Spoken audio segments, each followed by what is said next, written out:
Okay, what's going on, everybody? We are back with another video.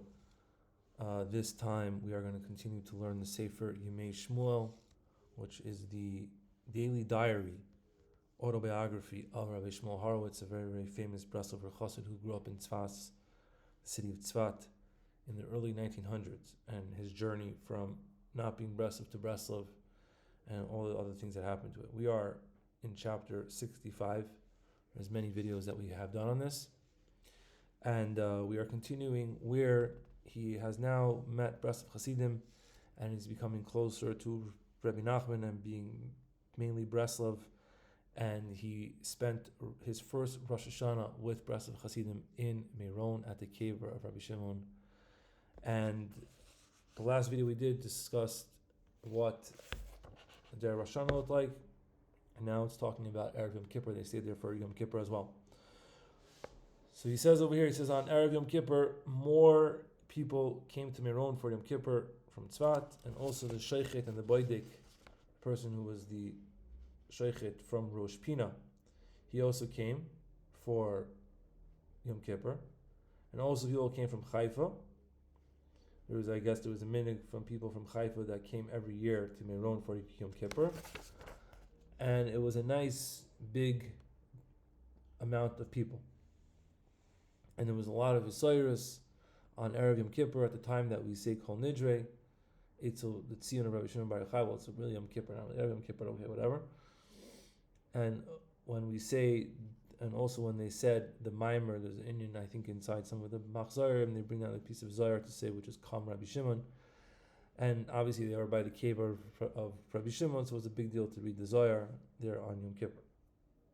And we had a great Yom Kippur, and everything was that. And also the Tfilas Ne'ilah was very, very holy. And this whole entire Aseret Yimei Tshuva, what's it called? He goes back a little bit and explains what they were doing on Aseret Yimei Tshuva. We did the same Seder that we did before Rosh Hashanah, which we discussed before, and other things like that. Every day, they would go to the cave of Beis Hillel, which is next to the cave of Rabbi Shimon, and there they would learn Sipurei Maisius. And one time, it says over there that they learned the whole entire story of the seven beggars, which is the last story that Rabbi Nachman told. It's one of the longest stories, one of the most complex stories, it's one of the holiest stories. And he said that they learned there the story of Yom Hay, of the fifth day. If you read the story, you'll understand what it means, the fifth day. And we had such a Cyrus, and also Rabbi Alter Ben Sion was one of the people that Rabbi Shmuel Horowitz was hanging out right now in Meron with. And they got him and Rabbi Yaakov Zev, which we're going to learn about. We're going to hear about them much more in other videos and as we continue reading the book. And they had such a Cyrus, and they were having ishtoikus, yearning for the Tzion of Rabbi Nachman in Uman, and we danced a lot and everything like that. But now Rabbi Shmuel Horowitz is talking about himself, said, I did not have such a Cyrus like them. And at the time that they were dancing, Arabs came and they started throwing stones at us, and we stopped dancing. But the main thing is that we did a lot of Avodas Hashem the whole entire time that we were there, especially inside the cave of Beis Hillel, because in that place is also very Mesugol Ma'oid. Has a lot of holiness in it. But obviously the place that's even better to be, and has Hasiris and Tshuva and everything like that, is by the Tzion of the Tana Alakai Rabbi Shimon Bar Yochai, Sechusi Yolenu Amen, Hu Inyan Acher Legamre Legamre. Right, so he's explaining the differences between the two Kfarim, whatever, obviously Rabbi Shimon, and in the Shar, and he's saying that you can't even measure the Kedusha there, in Dugmasai, Mamash Bechinas Olam Haba. It's the concept of Olam Haba, the concept of the Garden of Eden. And obviously we did over there a lot of Avodas Hashem. They spent like a whole month there. They were there the whole entire Elul, Rosh Hashanah, Yom Kippur, Aseret Yimei Tshuva, and we would say Tikkun Klali, and the Tefillah after Tikkun Klali. We would sit there also by Beis Hillel. We would be there for 5-6 hours straight and davening and learning. We would say Tehillim 3 times in a row, B'li Hefsik Mila. These guys were on a totally different level than we can't even understand today.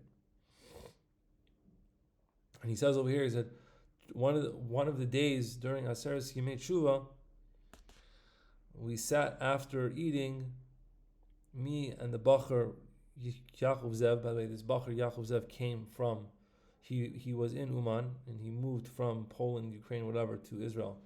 But he was in Uman before. And there's crazy stories about him. Hopefully we're going to learn about that eventually one day. And we were just playing around, like, the way of, teenagers. They were young kids. They weren't like old yet, right? And we had a little machlokes in between us. We started arguing, right? But then afterwards, we had a lot of regret that we did this. And he did tshuva. And then he didn't come with us anymore after this to the Ma'aros of Beis Hillel. He would sit by himself the whole entire day, right? And he would be doing tshuva, and saying Tehillim, right? It was just because of a little argument that they had or whatever, but he was doing so much tshuva on that one little thing. So you see how holy these guys were.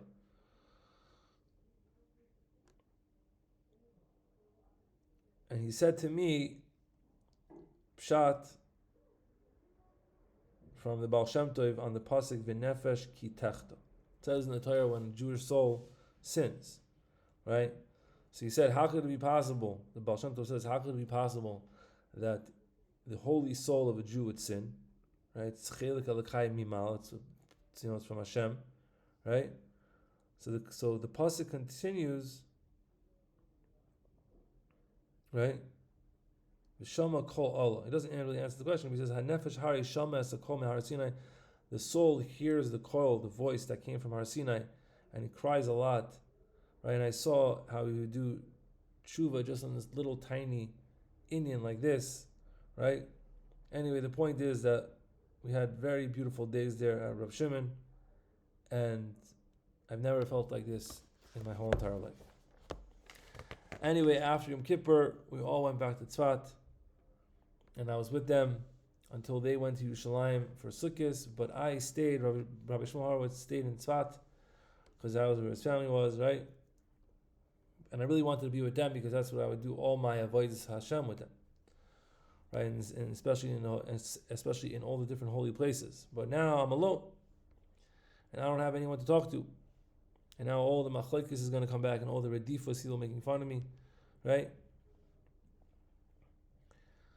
Sukkot is, right? He wanted to just like he spent so much time with them, during Rosh Hashanah, Yom Kippur. He also wanted now to spend time with them on Sukkot, because he says that Sukkot is the Chag, which is the concept of Vishol Shel Hayamim, Vishoiv Shel Hayam Hanaroim, because the Yom Neroim is the bechinas of Ratzoi, meaning running. You're running towards Hashem. You're serving Hashem, right?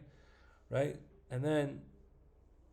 Sukkot is when you're coming back. Sukkot is after all the Yom Neroim. You relax and you take it all in. This is the concept of Ratzoi V'Shoiv that Rabbi Nachman talks about. We'll talk about it more eventually, right? But Rav Shmuel Horowitz is saying over here is that Vani Adayin Lo His Ragalti Bebechinas Shoiv Klal. I was not used to this Indian of Shoiv at all, right? Because I would just wanted to keep going straight to Hashem, right? All my avodah was in the bechinas of Ratzah, of running, right? And all I had was kisufin and chiyas and havas, right? But now, the first time I felt the shoiv. It was a nefila for me, right? So it was very hard for him to handle this, right? So now he didn't know who to do avodas Hashem with in Tzfat. He only had these two other Breslov Chassidim who lived there, Rabbi Shlomo Kavaler and Rabbi Nassan Chanelis. But they were old, and they didn't have such hislavas like Rabbi Alter Ben Zion and Rabbi Yaakov Zev, right? And we would only do avodas pshutos. We would learn Sefer. We obviously they would learn Rabbi Nachman Tzvarim, and we would talk about sichos and sipurim from Rabbi Nachman. But it was a different type of avodah than it was with these guys who I was with in Meron, right? Anyway, he made a sukkah for himself in his house, and I learned with my brother Rabbi Nachman Tzvarim. We also learned the Sefer Koheles, because we read on Shabbos Chol HaMoed, and I was being oisik and avodas Hashem, and we would learn, and we would dance, and also on the day of the Hilula of Rabbi Nachman, we sat together and we had a Suda, which is during Sukkot, right? It's on the 4th day of Sukkot, it's the 2nd day of Chol Hamoed, I believe, in Israel. B'chein Avar Gam Hashan Rabbah and Simchas Torah, right? Now that's when it's okay, fine. Now, he continues, now I wrote to my friends in Yerushalayim letters, especially to Rabbi Alter ben Zion, and I would tell them about all my troubles and everything like that. And maybe they should figure out a way that I'm able to come to Yerushalayim and be with them, right? Because back then, going to Yerushalayim wasn't like going to Yerushalayim today. It was much more difficult, right? There wasn't so many places to stay, everything like that, right? And he didn't have any money. It was a whole different world than it was today, right? Because he says over here that when I was in Meron the summer before this past Rosh Hashanah Yom Kippur that he was talking about, he's saying that that it was better for me to be in Tzfat than in Yerushalayim, because in Tzfat at least I have a house, I have a base medrash to learn in, I have a house to sleep in, I have places to go do spiders, right? And right, and then I would go to Meron and I would be mechayim myself. I would get holy and everything like that. But Yerushalayim, I don't have anywhere to even rest my head. He's saying, right? And back then, my friends wanted me to come to Yerushalayim, and I said no, I don't want to come because I didn't do it right. But now after this Yom Kippur, right, that I decided that I have to come to Yerushalayim, because I want to be more closer to more Breslov Chassidim and everything like that. And maybe even possibly there I'll find my zivug, my soulmate, and also Pasha, just to be in the holy city of Jerusalem, and all the Mekayim HaKadoshim in Yerushalayim, and by the Kaisel, right? He said I was never there.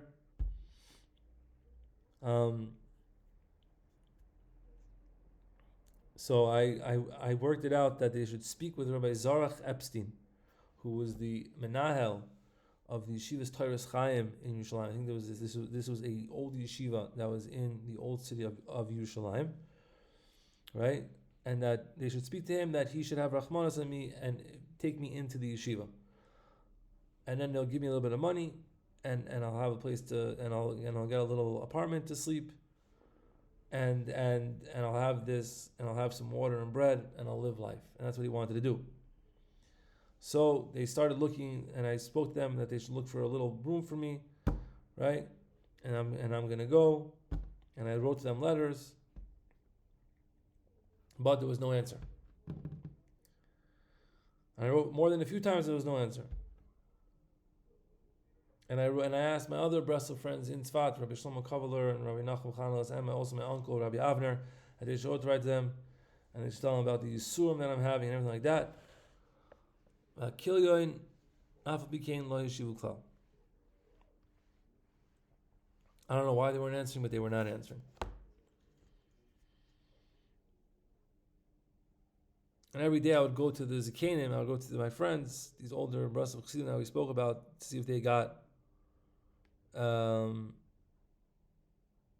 what's it called? If they got a letter back, and they didn't.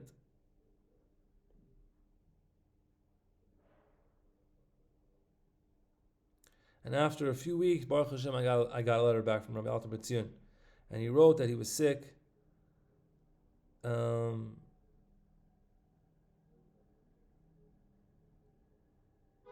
And he spoke to this guy about getting into the yeshiva, and he said that he can't promise anything. He said, you have to come and we'll see what's going to happen.